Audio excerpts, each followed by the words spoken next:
This week's episode is brought to you by Derek Gerard Photography. Derek has been a professional for over 20 years and covers everything from weddings, corporate shoots, meet and greets and VIP events. He was also one of the club photographers at Dundee Football Club for 13 years. Derek will travel all over Scotland and beyond to capture your smiles, and as a wee thank you to listeners of this show, he'll give you a 20% discount when booking.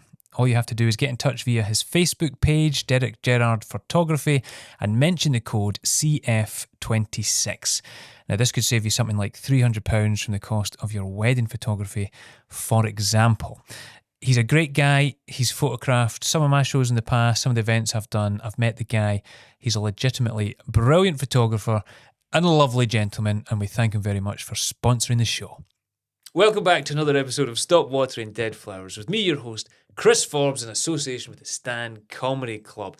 Normally, for the past few weeks, I have been endlessly plugging the live show at Glasgow Stand Comedy Club that was just on there in May. But my God, what a successful night it was. It was just a rip-roaring success.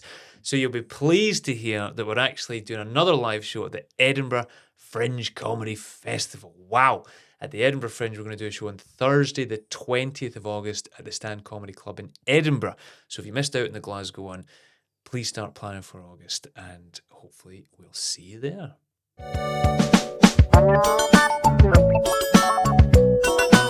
Stop watering dead flowers. Okay. So smooth. It's so smooth. I am delighted to say that this week in the garden we have the wonderful, a fast rising star of the comedy scene. It's the one and only Matthew Gallagher. How are you, Matthew? I'm good, Chris. How are you? Very good. Thanks for coming on. It's one of those weird moments where you need to pretend we've not been talking for the past hour. But Yeah. Isn't that right, Sean? No. People love to hear from Sean. And some of those things we were talking about, no, we can't put any of them on. Nope. But as a way of introduction, I think it's fair to say there, as I mentioned, it feels like it's a kind of comedy cliche to say, but you are like a rising star. And one of the, which is, having just mentioned the Fringe, the Stand 5, as they've been called, where as a kind of great indication of how well people think you're doing, the Stand have taken yourself and 4 other comics and been like, we want to support you, we're going to do the Fringe run with us. How does that feel, to feel like, yeah, I have been well thought of? It is. No, it's absolutely amazing. Like, it's a hell of an opportunity. Obviously, the Fringe typically is something that's quite a stretch for most comedians, like financially and stuff, and there's a burden that goes over it, and there should be things in place that help that. But obviously, the Stand doing this with the 5 of us, it feels... Yeah, and believe me, I know, see if I wasn't one of the Stand 5, the bitterness that would be coming out of my body, I'd be like, and I'm sure some people may be feeling that, and I know some who are. No, it's genuinely, it's an opportunity that I'm like, I'm not going to let this go amiss, and to be with the 4 others, sure, in my head, there's a wee league table. I'm battling relegation at the moment, but I think the underdog story is a lot better than, of course, their show's good. So, genuinely, it's going to be fun, I hope. It's magic. Speak to me at the end of August. Yeah. And it's not just, stand-up. Obviously, we're talking about stand-up there, but you do, acting, writing, just kind of comedy performing in general, doing more stuff online. Do you quite enjoy, obviously, and you kind of have to, don't you, diversify quite a bit? Oh, no, I think that doing your own stuff's pretty much the best way forward now. Like, obviously, there was typical ways before of like, you'd pitch to commissioners and you'd do this, you'd do that. So you just getting a camera, getting a couple of pals, writing some things and putting it out yourself, especially with like the landscape of social media, and you could go viral for it and go to Tesco and... It's always the thing you don't think is going to really work. Not exactly. But then that's the thing as well. So you put the hard work and effort and you'll be on draft 34 and then there'll be a video of somebody like farting on some frozen peas and you'll be like 3,000 million views and you're like, well, what? There's no quality control out there. People just... And it's such a fleeting thing as well. Like, see with TikTok, it's a strange sort of... I don't know if the human body was meant to experience that many emotions that close together. So you're pure like, oh, so-and-so's had a baby. Oh, there's a dog that's no well. Oh, genocide. Oh, God. So it's like an up and down of like... And to try and... It's a lot of real estate and you're just trying to fit in for like a moment, and then a lot of comedians, I suppose, they get that one joke or one bit that goes well and you could sell a whole tour off of it. That's it. You're the guy. I keep looking at you. You're not even on camera. Sean. You're the eyebrow guy, for instance, to who was it, Gary Miko? The eyebrow guy. Gary. Because you know Gary as the eyebrow guy. I remember him as the Seven Asides man. He organised, which was the longest running gig in Scotland. Oh, it was, really? because it never missed a Football. beat, and we were there through every bit of weather. And I saw Gary. I thought he was quite a mellow character. Yeah. I thought he was quite chilled out and relaxed. See On if the you clip field. his ankles. He gets a bit tetchy with you. I didn't mean it. I'm just fat and slow, and that's the best I could do. Sorry. Oh, man. But I've not even seen him, and Yeah. it's been a while actually. That's because, I guess because he did have the good viral start. I need to get out there and fart some frozen peas, man. Oh mate, yeah, that's the way to go. I need Please, to get something. just No, just John. toxic gas for your arse and some frozen food. You've done some great videos recently with a previous guest on here, Mary Beth Knight. Beth, yeah. Or Beth Mary Knight. I think it's Mary. I call her Mary Beth. Beth. Mary Beth sounds like proper, like like the Waltons or something like. Oh, Mary yeah. Beth. Hey Mary Beth. Hey, Mary Beth. Gonna make another one of them sketches, are you? Get out there and make some money for Paul. You guys gonna hate me now. You guys have been doing lovely stuff, working together. Yeah, and that's all on her, to be honest. Like, I think it's one of those things as well where she asked us to be in the videos and stuff like that, which is good, and just being available is always good. Yeah, and she wrote a couple of things, and obviously she's went viral quite a few times because it's an American's view of Glasgow, which is quite a unique view, coming from a country with, well, what's going on over there now, to, I don't even know what's going on over here. So it's like, it's obviously through her eyes, so it's quite a unique thing, but also to us it's quite a mundane thing. So like, it's quite a Neddy character to play. Jamie Figovin is the guy, like, and people go, oh, the comments as well. People get their back up about like, oh, the stereotyping and this and that, and we're no all at this and we're no all at that, and then you have people replying to them going, shut the fuck up, you knob. That's funny, isn't it? But you're like, most stereotypes are born out of a grain of something. Yeah, and then it gets a bit, we're not all... I've never really... I am rude. I've never really understood anyone that comments on social media in general, really, other than like if it's your mates, you're like, okay. But the whole culture of commenting on people if you don't like something just boggles my mind, because I just don't think I would ever be like, I don't like this. It's shite. And you know that 90% of the time they're on the toilet. Like, Yeah, they're just like, oh, what is this? I'm going to postpone wipe my arse so I can let them know that I don't like this. It's like, and it's crazy. And then the absolute brazen nature, because people think it is a keyboard warrior mentality, and it's like, I can get away with saying anything. So even some of the stuff towards like, it could be quite... I would secure her farter. And I'm like, undeniably, women get it so much worse. Women get it so much. I know. I just get called fat and ugly, and I'm like, I can fit in those boxes. I'm fine with that. But yeah, no, it's a micro society online where it's just like, you almost want them to speak up, because then you're like, oh, that's where the arse is. I didn't even ask, are we allowed to swear? Just the first 5 minutes is like, that was a reversing truck. I don't know what I was doing there. All the comments, the language in this podcast has gone downhill. Who is that fat, ugly man? Well, it's nice to hear a little bit about what you're up to in your comedy career right now.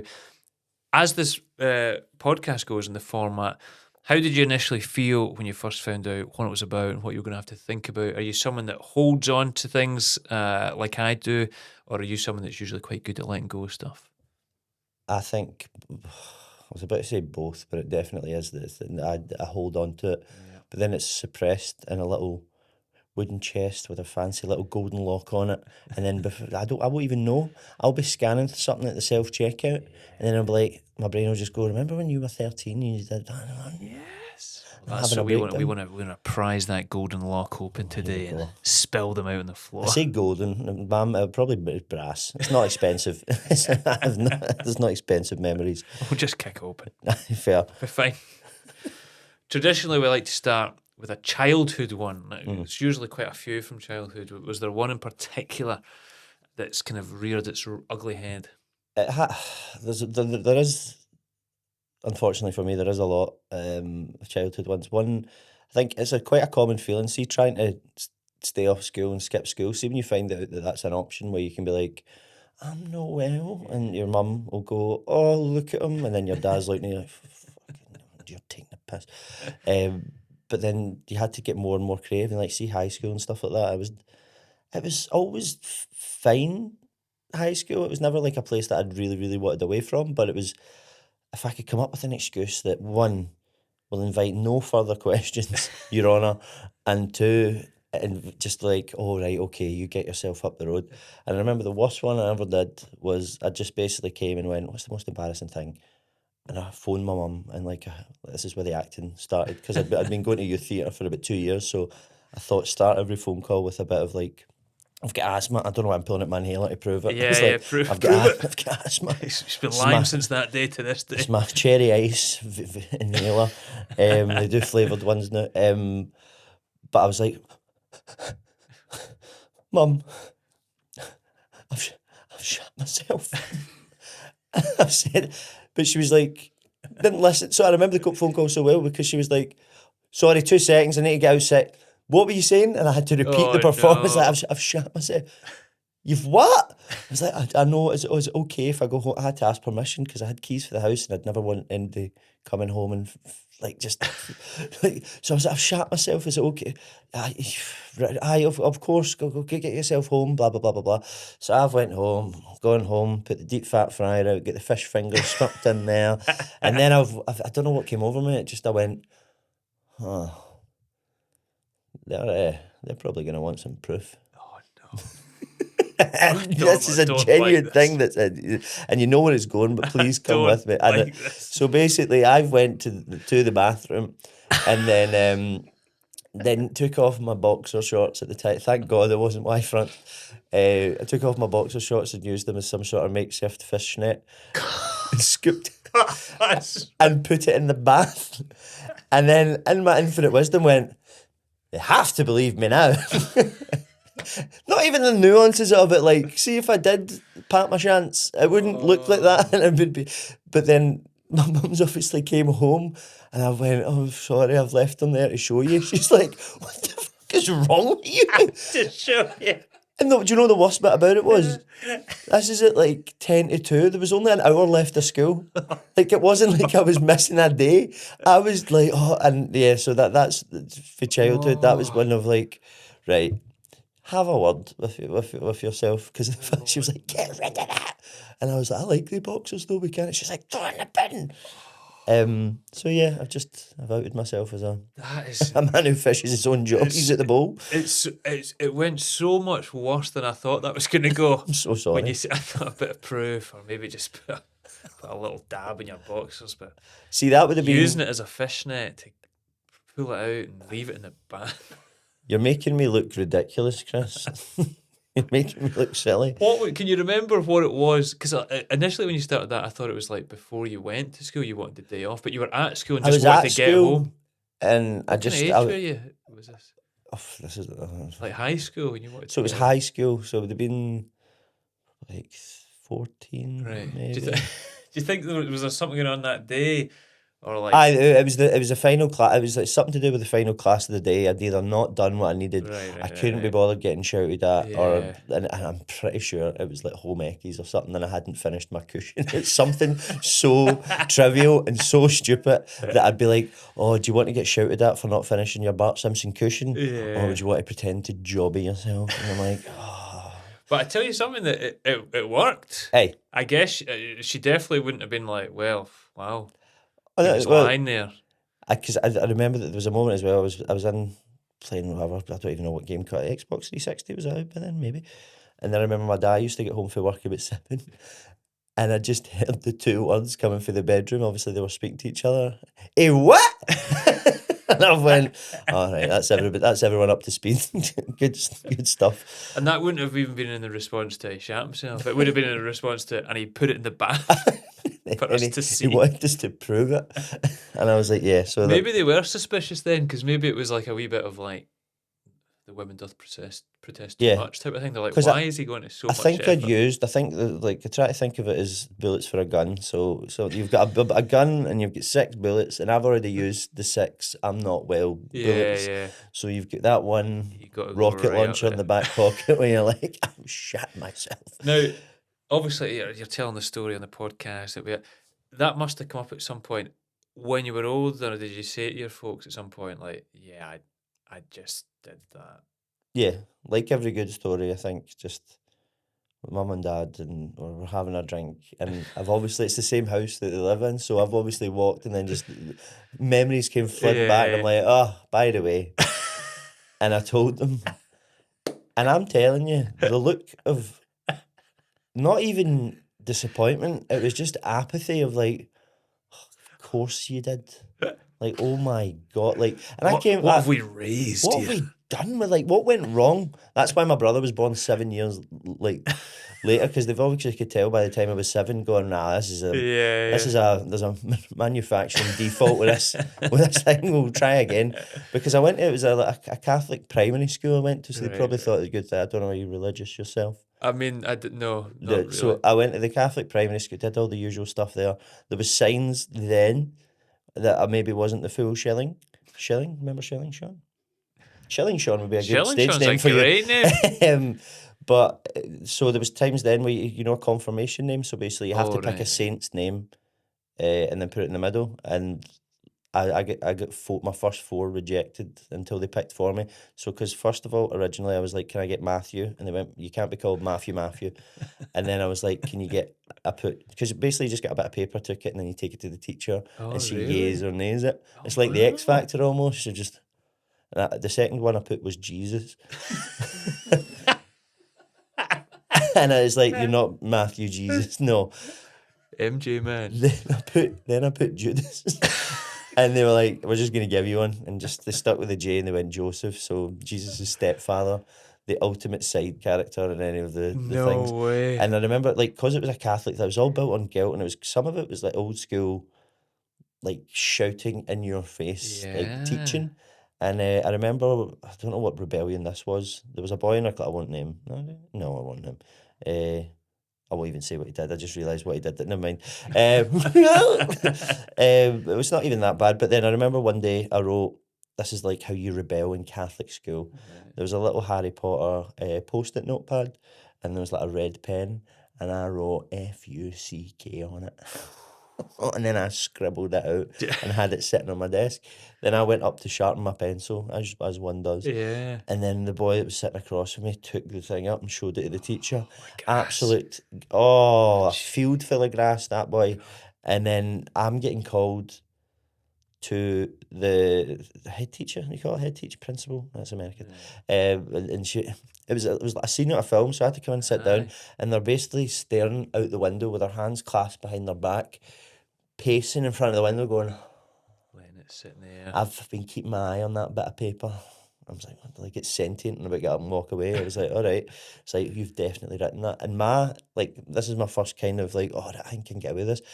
There used to be a poster across the road for our school. It was just on like a lamppost. It was French Connection, so it was FC UK. Yeah. So I was like, no, it was FC UK I wrote, and this and that. They phoned my mum out of work to come down and talk about this.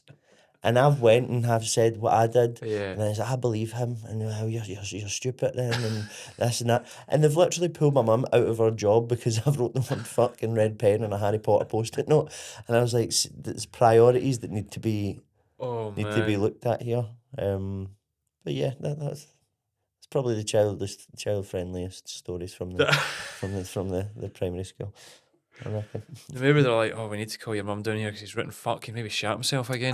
He's shitting himself. And for God's sake, put some clothes on, Matthew. Would they see because I had a religious upbringing, but I didn't go to a religious school, and it was a kind of wee free church Scotland thing. But for when you have to pick out your middle name, is that how it works? Everyone just gets to hopefully pick one for your kind of confirmation. For the confirmation name, you get to pick it yourself. So I think you get given, I don't know if we got a Bible or it was just like a thing of that, a list of certain ones. So there's only so many. I loved it. I would have loved it if you were Matthew.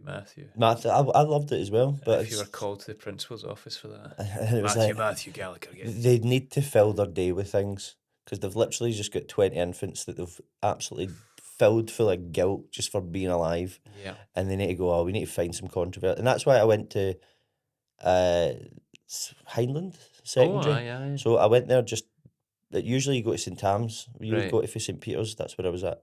And Highland is a minute and a half walk from Mum and Dad's house. So I'm like, Perfect. that's a non-denominational school, so it's everyone and all. I say everyone welcome.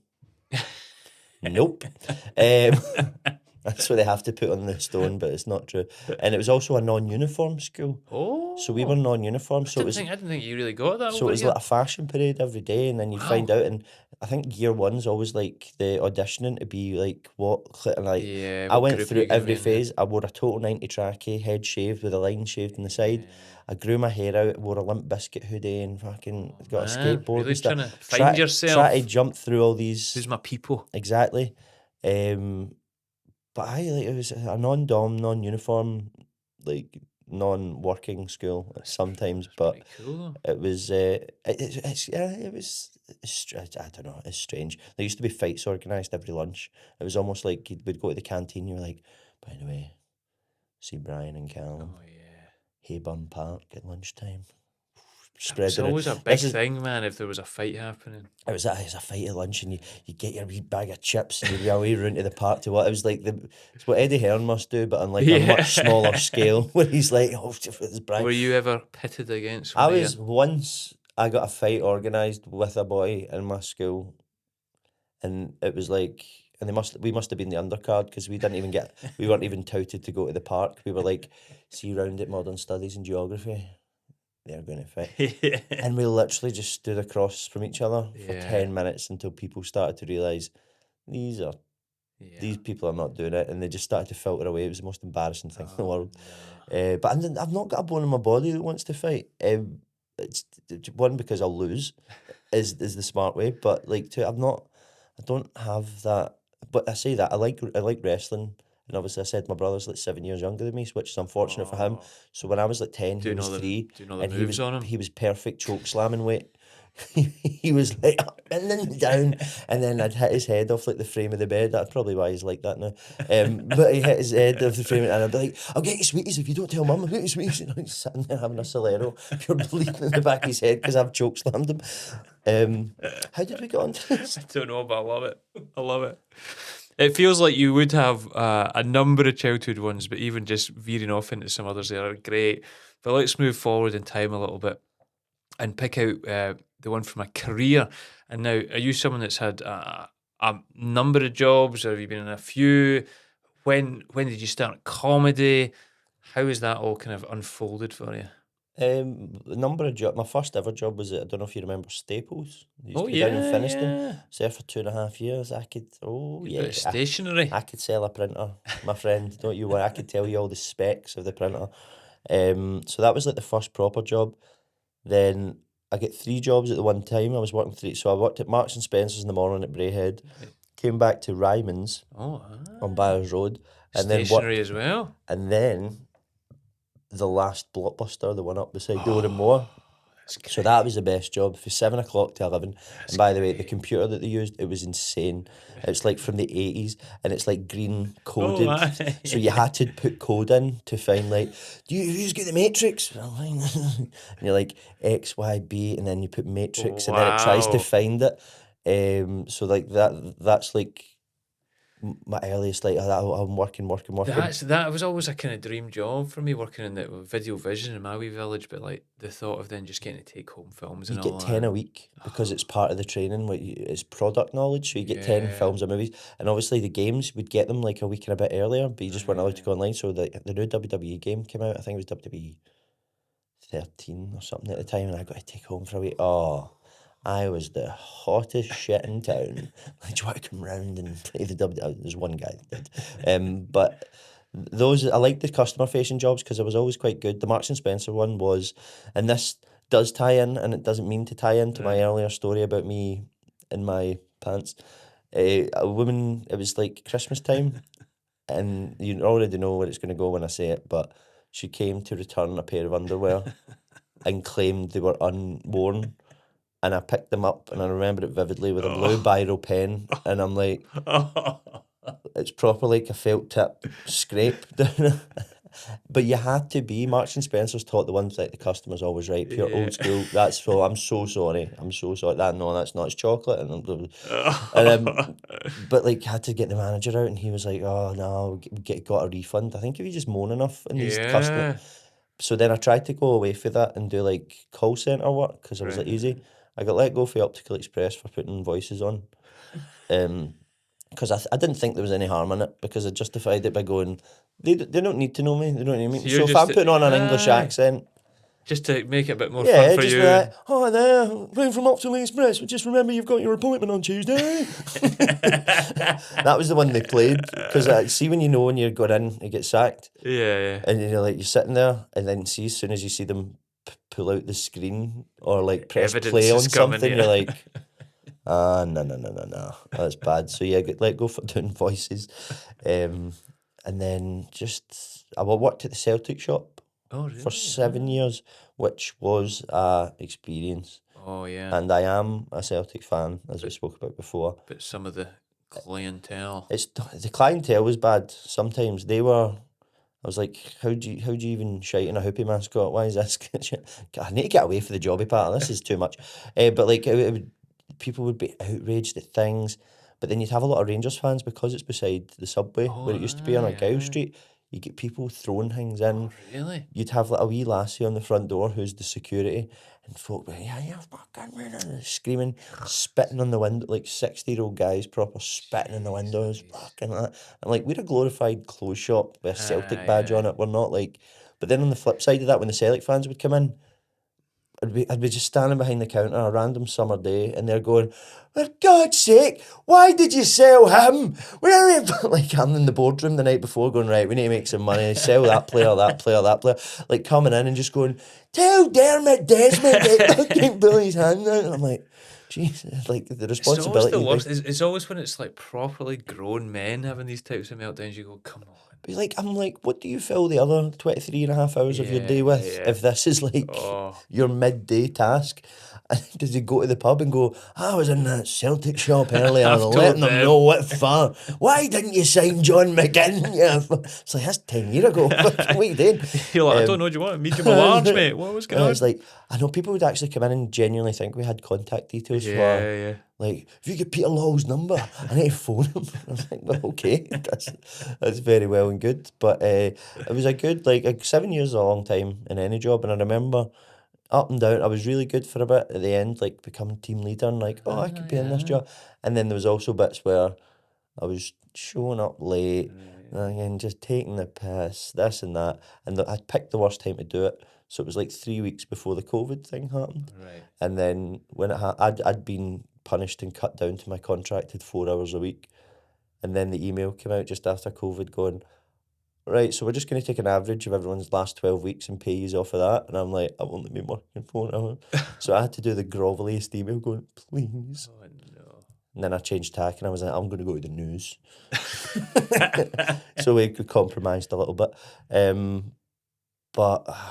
Well, it sounds like you've had a varied work history as well before you even got into comedy and what you're doing now. Oh, yeah. So where, when you were thinking of a career story from any sort of workplace, where did that come from? I'll go for the comedy. Like, why I wanted to be a comedian, it became apparent so quick. Like, see, watching it, it would be the Christmas thing. I don't know if you got it, like the DVD at Christmas. It was a Lee Evans or a Peter Kay DVD. Everyone was sitting, everyone would have a laugh. And I got really obsessed with them. I'd go to charity shops and stuff, and like any comedy DVD would get it. Varying degrees of quality. Like fucking whatever, we got the Bill Hicks one or the Paddy McGuinness one, blah blah blah. We'd watch everything, just obsessed with it. No idea, like anyone, when you start anything, don't actually know how do you just show up, and then the guy in the corner with the cigar goes, he's a star. We're gonna make this boy famous. Don't know why he would do that, but Another one of his Eventually. Optical Express voices. Yeah, there you go. The boy's got something, see? But I think it was Raymond Mearns was doing a course at Stowe College, Right, yeah. comedy course, just managed to find it.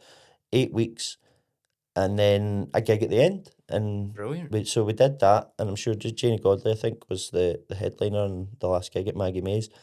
So did the 8 weeks. Raymond, and you know Raymond, we turn up on the first day of the comedy course. I can't make you funny. You've either got it or you've no. But I've got your money.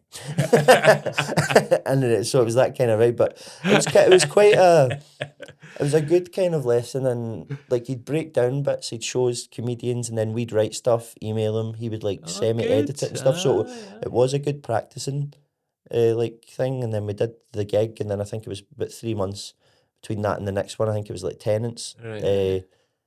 The second gig was in, and it was plodding along okay, and I was a lot braver back then. And I think when any comedian starts out, you sound like the people you like. Yeah. Usually you're doing like a version of like, and I was watched sometimes the wrong, like, if I was watching a Bill Hicks thing that week, I'm like, I'm just going to say it how it is, because I'm a genius, and everybody wants to know what the 19-year-old thinks.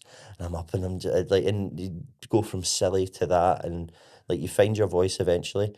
But the worst, probably the regretful one I've ever had, was I forgot I'd had a gig booked in. And back then it was like, oh no, the gig's like, that's why the week's, that's why you're alive, you're going to this gig. I'd had about 12 beers at a pal's house during the day. And then about 6 o'clock I've remembered, oh no, I've got a gig tonight. The sensible thing to do would be say, I'm not feeling great and can't make it. I've shot myself. Or, always with that. Or you can wing it. Don't do it.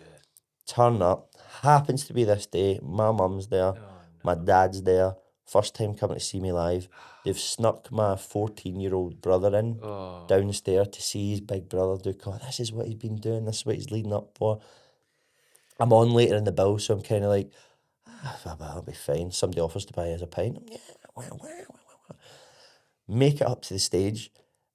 And when I say very clearly now, Chris, that may have been the most incoherent, nervous man that's ever stepped on a stage, to the point that, and it's probably not true because you embellish your memories sometimes and you don't think about them for a while and then they pop up. I'm pretty sure there was 2 minutes when I was only doing noises. I don't think I had any written material. I was thinking, this will get me out of the hole. And like there was a well-known Scottish comedian that was headlining it as well. And I remember finishing and going off the stage. And then, you know, when usually in the green room and stuff, even if you've not done that well, it's quite a community thing where people go, oh, it was good. No, they just didn't get it. Then it's their problem, blah, blah, blah. We get, and that is true sometimes. And you're like, you're good. I get one, like, semi-pat on the back because I walked past the comic and I didn't even know them that well at that time. I was, you know the way Tenants is, you've got the stairs just to get up. Yeah. Before my foot even landed on that first step, the tears were coming down my face. My mum and dad and all that are left. And I'm walking down Byers Road like this, is like, and it's like a music video. I'm pure looking at the street lights going, what have you done? What have you done? And then my dad's phoned me and went, where are you? Come meet me here. And he went and sat us and talked us through it. God bless him, because like I was ready for that was mental. He's like, who cares? You'll go again. Go another one. Like it's one of those like, and so what? But then his parting shot was like, just don't invite us again until you're all right. I was like, it's like when I told him about the Stand 5 thing. Yeah. His response should be, son, that's really good. Like the faith I put in you and the hard work, it's brilliant. His response was, an hour? Just you? And I was like, all right. But mate. So that's one of those ones. That's it. Do you think, as I was listening to that, and maybe it was just not related at all, but do you think there was a subconsciously part of you that knew your parents were coming, your brother was coming, and it was almost like not self-sabotaging, but you were having those beers, like you didn't just forget, you were like, More than likely, it's a thing of then I can point to that being the reason why I'm Yeah, rubbish, yeah. and I can be like, I was rubbish because it was. Yeah, But then yeah. also the finger has to come back like this because you're like, well, who got Stephen? Yeah, more. And like, have you ever had a bad gig? Well, let me tell you about a place called Kilwinning. Thank you for reminding me, Matt. Yeah, I've had many, but I often talk about one in Kilwinning. Every episode, actually, I managed to relive the horrendous nature of this gig, and I call it a gig. It was a full on just death funeral. May I hear? There's really not much. There's nothing to tell you because literally nothing happened in a hall of about 200 people. There was nothing. It was so bad. And then the host, which is the one thing I don't think I've ever revealed, but the host made it worse because, as you say, often people are like, don't worry about it, or it wasn't your night, or the worst thing sometimes even from people you know in green rooms is to go, oh, did you enjoy it? And you know that means nobody did. But this night, this guy just went up, and there was no salt, there was no sympathy. He was delighted that I had died in my hole in Kilwinning because they really liked him. Kilwinning's taking a battering. No, I'll never go back to Kilwinning, but not because I blame Kilwinning, because I just don't feel like I could ever set foot in Kilwinning ever again. And the compere, the host, who's not a comedian, he's someone from that other realm of kind of after dinnery type things. Right, okay. And he got up and he was very pointedly went, right, well, we should all take a wee bit of a break after that. Maybe you just need to go for a drink or maybe a shite. And said it specifically like that because really what he was saying was that was shite. Because he had spoken beforehand about how he was like, there was me and another comic, Stuart Mitchell, on, and he was like, I don't think it works, the people crossing over from the comedy circuit into this kind of environment. We were like, no, it should be okay. Like, what a horrible guy to prove right on that one occasion. That's the worst, isn't it? See when somebody you don't get along with, you don't like, and then they're proved to be right, and then you're like, you could make an omelette with the amount of egg in my face tomorrow. I'm like, no. And I used to really like and respect this guy, but because of the way he treated me at that gig, name and shame. I'll tell you after. I'll tell you what, I'll tell you on Patreon. If you subscribe for £3 a month, you'll too find out the name of this man in media. Right, we know it's a man. Well, no! We'll get it down. But yeah, no, it happens, doesn't it? You just have a bad gig. But if people are there to witness it, it's just awful. People that you're like, Yeah. I hope it goes well. Because it's such a weird thing of, because I try and, obviously I still get nervous before every gig pretty much, and I still try and do quality control, but I used to get so upset if a gig didn't go well, to the point where I caught myself in the mirror one day, like fretting in my house because they didn't like my joke about peaches. And I'm like, what is wrong with you? It's like there's bigger things going on in the world, and you're like, they didn't like my pun. It's awful. But it's the most important thing, and that's how you get better, I Yeah. suppose, is you need to kind of beat yourself up sometimes. And But it's not even, that's the sad thing, isn't it? You don't want them to like the joke about peaches, you want them to like you. Because it's horrible, you're putting your own self-worth is based on people's reaction to you, so it's a terrible existence, really. 100%. If I was rich in any way whatsoever, I would just use my 10 minutes to hand out 20 quid to everyone. Just so they were all like, he's all right, this guy. Just that's how they like me. But no, it's good. And then, like, obviously with the stand-in stuff, like Red Raw is always it's a leveler, and it's almost like everyone's on the same, because people are doing new and then there's old, and then I'm pretty sure you have as well. You've seen some things, and I'm not wanting to talk. I think I did one of my first 5 minutes, and I did 3 minutes of silence, and like doing faces and voice, and it worked. But I'm like, I don't know if any of the jokes worked though, because you just went up there and mugged for the audience. But then you've seen other acts, and you're like, there was a girl, and I can't remember. I think she may have been from England somewhere, and she just went up and spoke to her hand for like 5 minutes in a way that it was such an interesting thing to watch, because you know how Like a kind of not even doing that. Just- So it was trying to do that, but I don't know if she had the dexterity. So literally just going, what do you think, Mignon? I don't know. And it was one of those fun things to watch the audience, because you know when you do something repetitively and there's like rules of three in comedy and there's little unwritten things, but like where something becomes so, either the rooms became awkward so people just laugh, yeah. and it happened twice that there was two crescendo laughs. So like 2 minutes in, A boy in the front row just started howling and everyone else started laughing because he was laughing. Then it died again. And then just Yeah. before she was finished, Came back. just did a voice. And then the guy at the back, and you know that old school laugh? It's like when you're in school and you're trying to hold in the laugh to the point where your face going red and the only noise that comes out is you're like, it something tickles you a certain way and you go, there's no Yeah. rules. It's the absurdity of it. You're like, You can write the greatest, tightest set. Oh, this will kill winning. We'll get them next and blah, blah, blah, blah, blah. You could put it all together and make a science of it. But on a certain night with a certain audience, you could turn up and just. just a playful energy, man. I've seen someone trip going on the stage, and that was the 5 minutes. They just talked about how much they hated it. They just tripped going on the stage, and I was like, well. And I thought as well, like, I had pure bad thoughts. You get quite existential about comedy, and you're like, see if I was sitting as an audience member and I watched my 10 minutes, Yeah. how much of my 10 minutes would I actually enjoy? Which is a bad thought to have because I literally went, oh no, but two. And then you're like, what am I telling that? Right, I'm telling that one probably because it's worked before, and then this always. And you're like, how much are you genuinely doing for you? Because even in places like this, I'm doing in my head. I'm like, right, I want the staff to like it because I want the feedback to be good. Then I want the audience to like it. And then my mum and dad, of course. And then God needs to love it. And then you're pretty low on the list of like, and I just want to be good rather than do what I want. Yeah. Which is a weird kind of. I currently probably hate about 95% of my own comedy. That's why I really like hosting a lot more right now. And I hate going into my stuff. I need to write new stuff. I think because the stuff I've been writing is for a specific show, so I can't really do it within a club Out of sync, environment. yeah.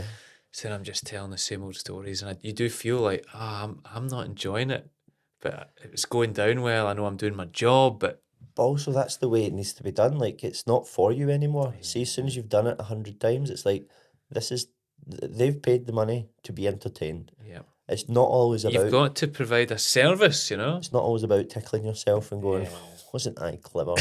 It's like, you just need to go, this is a show, and like, you go up and you do it, and Yeah, it's you hear these great stories of folk like who's the best example? Curb Your Enthusiasm, Seinfeld, Larry David. Larry David, Aye. when he tells about going out in front of an audience in New York and just looking at the audience and then going, nah, not tonight. Nah. And like, just like, nah, they're not going to appreciate me. And you're like, wow. But really, if you did that, you'd never get booked again. You'd never, yeah, people would be angry. These are these things. See, when I used to watch comedy documentaries, and you'd be these New York comedians going, oh, this night he was so brave up there. He just walked on and told it like it was, and blah, blah, blah. And you're like, see if you do that now, Yeah. your feedback's rotten. Everybody hates you. And like, it's not one of those, because you always hear of the Mavericks, and it's only really 2 or 3 that slip through, when there's probably 1,000 Mavericks out there going, wow, he took his clothes off. That's what a cock looks like, my boy. And it's like, I had to keep doing the voice, I'm so sorry. I also need, this is a disclaimer in case I look a bit haggard on the camera. I was out yesterday evening at a rap party, and it was a free bar, and we'll leave it there. And fragile, but I wouldn't miss this. It feels like you're already expecting terrible comments on whatever clip we put out, but I don't think that'll be the case. Let's move forward. So let's go into the kind of the delicate realm of a relationship story. What, if any, was one that maybe reared up amongst the other weeds and flowers of the memory bank? So, this was the hardest one to pick, because it's one of those that I follow enough for them, or like something, or it can make their way to, and you're like, that was me you were talking about. Yes. And I don't know how clean or how silly. And I'm like, right, I literally went through a list in my head on the subway on the way here. I was like, oh, I could do, oh, no. Like, And it's a bit more personal, but like relationships in general, and like, I always find the little no man's land in between relationships the best kind of. Right. So you've just broke up, you've went through your 2-3 weeks of woe is me and this and that, and you're ready to get back out, and you're on the apps, and just eat Uber Eats usually for me. And then I usually put on a bit. That's the thing as well. I've told everybody that could listen, from January to March, stopped drinking, stopped eating takeaways, lost a stone and a half, just over a stone and a half.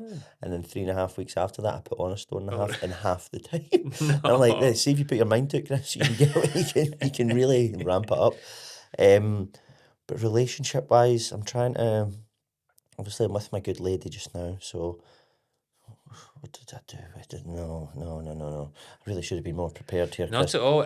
We're all too aware of how delicate it can be, having lost an actual episode from the show. Really?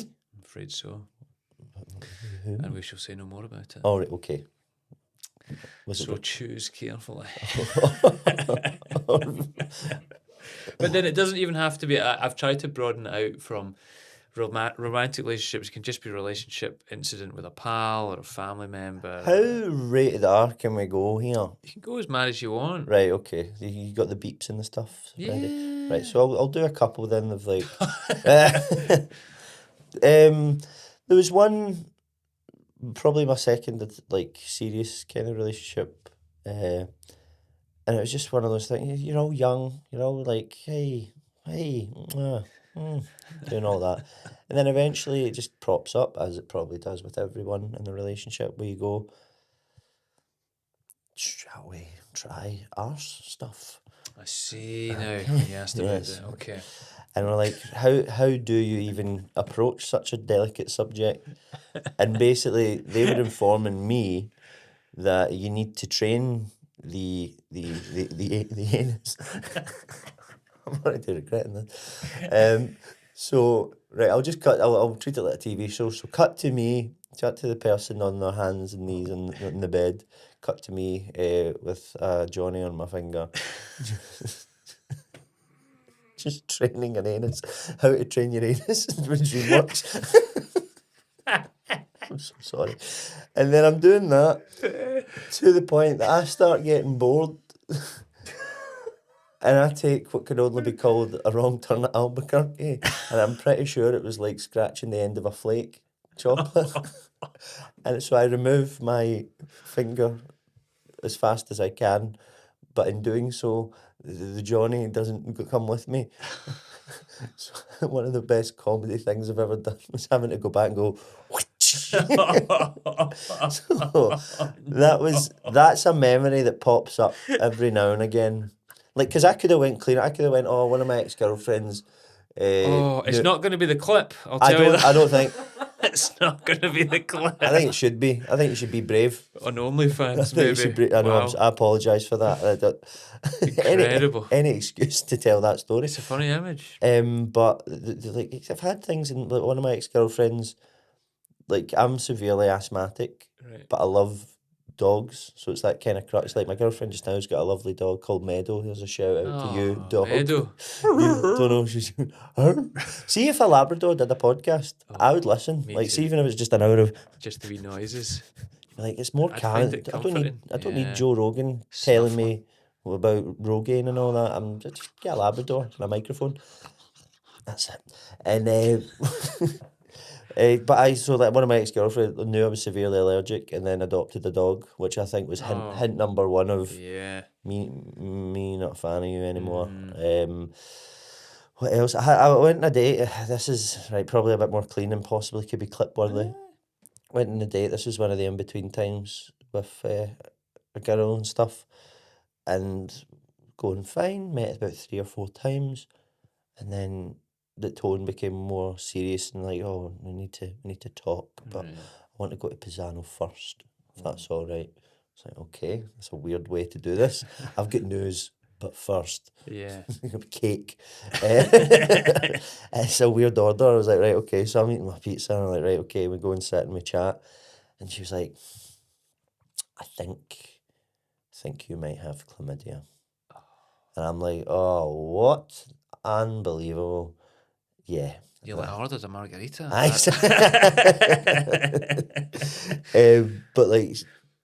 But then it started to turn of like, I think you have chlamydia, and I think you've given it to me. Oh. So I'm like, I'm like, what? And I used to What twist? No, so I was like, right, okay, that's straight. she's like, the only people that I've slept with in the last couple of years has been my ex-boyfriend and you. And I think, and I went and get checked, passed each test with flying colours. Nice. So it turns out that's how she discovered that her ex-boyfriend had been cheating on her for years. Oh, wow. Which is a kind of like, it's more, not even a memory for me. That was more because Yeah. I have to act sad about it, even though I'm just like, clean as a whistle. here we go, baby. He's back on the market. And I used to take that on my dates with me. When after that, I was like, clean bill of health. Let's see yours. Show the receipts. That's it. Oh, my heart bleeds for her. Oh no, now. 100%. Wow. It's horrendous. And Find out. I know, it was such a little plot twisty thing. What else? Now I'm digging. No, I think I should have started with that one. You've and given then, us plenty here. Okay, that's it. You're saying that's more enough. than enough. I mean, wow, this is great. What does this mean? Why is Sean doing this? He was the ex-boyfriend. He's like, no.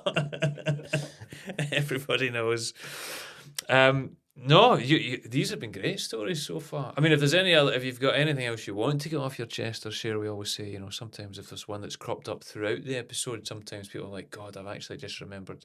But otherwise, I feel like you've been more than generous. I've been more than I realise as well, and I must apologise for anyone that braves this podcast with the amount of, it's about 70% jobby related stories in one way or another. So I'll apologise. Should I tell a story about pissing myself? No, I don't do that. No. I'm trying to think. Because you go into, like, it's you don't realise until, and I usually walk out of places, and especially gigs, you come off stage and going, shit, I'd done this. So I don't want this to happen. So. But no, that's good, because then it feels like you can come back. Because some people have been like, do you know what, I could have told you this, that and the other. So it's a part 2 of trauma. Yes, trauma. Therapy. Trauma done. But I bet, do you feel a bit better for sharing some of them? Some of them, yeah.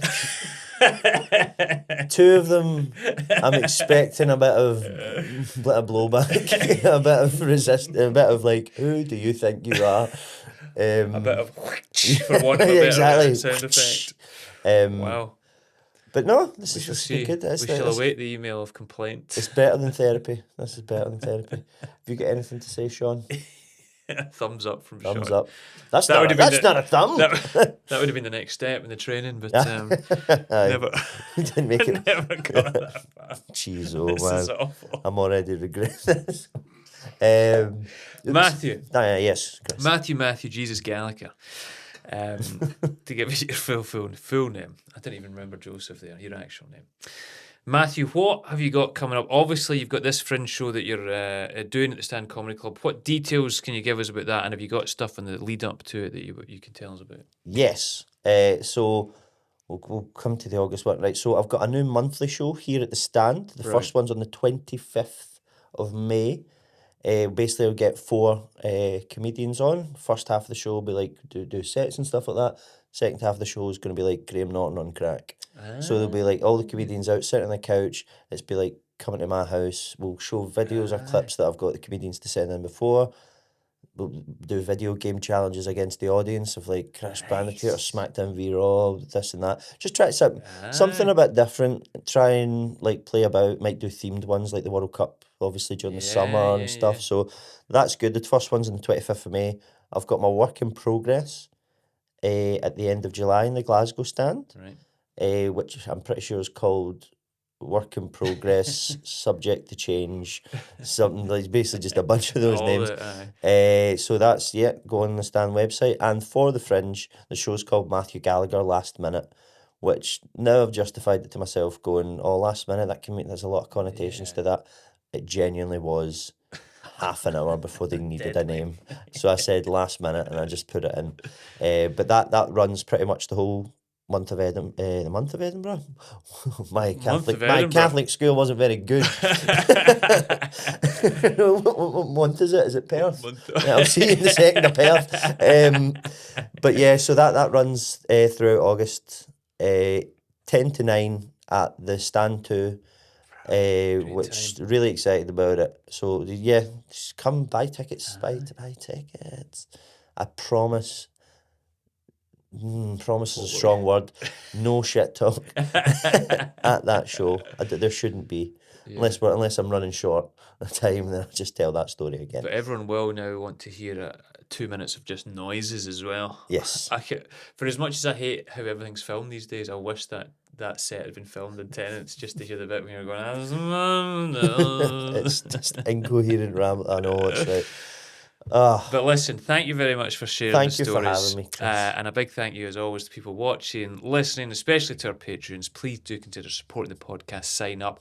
Big thanks to Sean Stables, who you never Sean, see there, but do big you want- fans. do He you doesn't want- believe me that he's got fans, but he does. Big Sean Sean. is whoa. What a guy. What part man. of Puerto Rico are you from again, Sean? They say, come on, stand in front of the camera. Let's show. And a big thank you as well, obviously, to the Stand Comedy Club, who this podcast is in association with. Thanks for listening. We'll see you next time. Thank Cheers. you.